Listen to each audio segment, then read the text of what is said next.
Hi tears, இன்றைக்கி நான் ஒரு சூப்பர் ஹேர் பேக்கோடு வந்திருக்கேன். இந்த ஹேர் பேக் வந்து நீங்கள் ஒன் டைம் யூஸ் பண்ணிங்கனாலே உங்களோட ஹேர் ஃபாலு டக்குன்னு ஸ்டாப் ஆகிறத நீங்களே பார்க்கலாம். அது மட்டும் இல்லாமல் இது வந்து ஹேர் ஸ்ப்ளிட்டன்ஸை சரி செஞ்சு ஹேர் ரொம்பவே திக்காக மாற இது ரொம்ப உதவும்.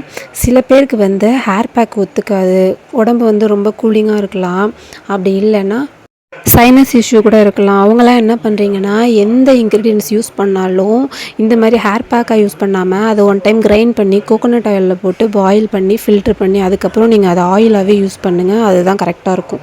ஃபஸ்ட்டு இன்றைக்கி நான் அதுக்கு எடுத்துக்கிட்ட பொருள் என்னென்னு பார்த்தீங்கன்னா, பச்சைப்பயிறு வந்து ஹேருக்கு தேவையான ப்ரோட்டீன் இருக்கிறதுனால இது முடியோட வேர்க்கால்களை உறுதிப்படுத்தி ஸ்கேல்போட ட்ரைனஸை கம்மி பண்ணி ஹேர் ஃபாலை கண்ட்ரோல் பண்ணும்.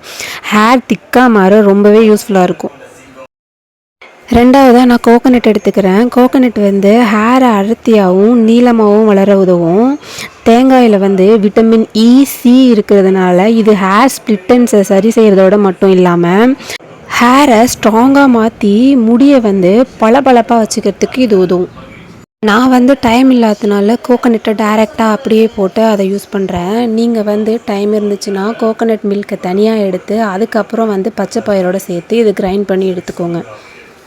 தேர்டாக இதில் நான் இன்னொரு முக்கியமான பொருள் ஆட் பண்ணுறேன். அதுதான் கேர்டில் வந்து ப்ரோபயாட்டிக் இருக்கிறதுனால இது ஹேர் க்ரோத்தை இன்க்ரீஸ் பண்ணும். அது மட்டும் இல்லாமல் ஸ்கேல்பில் பிளட் சர்க்குலேஷனை இன்க்ரீஸ் பண்ணி ஸ்கேல்போட வறட்சியை கண்ட்ரோல் பண்ணி ஸ்கேல்பை ஈரப்பதமாக வச்சுக்கிறதுக்கு இது ரொம்பவே உதவும்.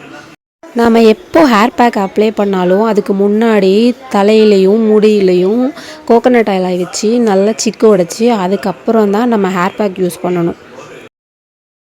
எந்த ஹேர் பேக் அப்ளை பண்ணாலும் வீக்லி 2 டைம்ஸ் இல்லை அட்லீஸ்ட் 1 டைமாவது யூஸ் பண்ணால் தான் அதோட பெனிஃபிட் நல்லாவே தெரியும். நான் இன்றைக்கி ஒரு சின்ன மிஸ்டேக் பண்ணிட்டேன். எப்பொழுதும் வந்து ஃபில்ட்ரு பண்ணிவிட்டு தான் அதுக்கப்புறம் ஹேர் பேக் யூஸ் பண்ணுவேன். இன்றைக்கி வந்து ஹேர் பேக்கை ஃபில்ட்ரு பண்ணாமல் கோகோனட் அப்படியே போட்டதுனால தெரியாக இருக்குது. நீங்கள் இந்த மிஸ்டேக்கை பண்ணாமல் ஃபில்ட்ரு பண்ணிவிட்டு அதுக்கப்புறம் யூஸ் பண்ணுங்கள். எந்த இடத்துலலாம் உங்களுக்கு வந்து ஹேர் ரொம்ப கம்மியாக இருக்குது அப்படின்னு தோணுதோ அந்த இடத்துலலாம் ஃபுல்லாக அப்ளை பண்ணுங்கள்.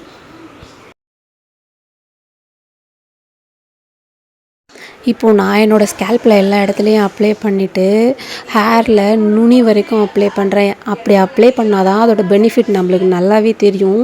இந்த முடி வந்து இடையில கட்டாயி உடஞ்சி போகும்ல, அது கூட சீக்கிரமாக ஸ்டாப் ஆகும். நான் ஹேர் வாஷ் பண்ணிவிட்டு வந்துட்டேன். மினிமம் ஒரு 20 மினிட்ஸ் வச்சுட்டு வாஷ் பண்ணால் தான் அதோடய பெனிஃபிட் நல்லாவே தெரியும். இப்போ வந்து என்னோடய ஹேர் வந்து ரொம்ப ஸ்மூத்தாக சாஃப்டாக இருக்குது. ஹேர் ஃபாலை கம்மி பண்ணணுன்னா நீங்கள் அதுக்கு வெறும் ஹேர் பேக் மட்டும் யூஸ் பண்ணால் பத்தாது. உங்கள் உடம்பையும் ரொம்ப ஹைட்ரேட்டடாக வச்சுக்கணும். அதுக்கு நீங்கள் வந்து தண்ணி நிறைய குடிக்கணும்.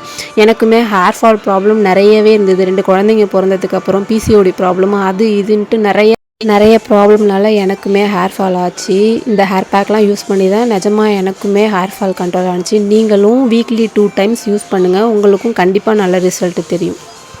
உங்களுக்கு இந்த வீடியோ பிடிச்சிருந்ததுன்னா என்னோடய சேனலை சப்ஸ்கிரைப் பண்ணி லைக் பண்ணி சப்போர்ட் பண்ணுங்கள். தேங்க்ஸ் ஃபார் வாட்சிங்.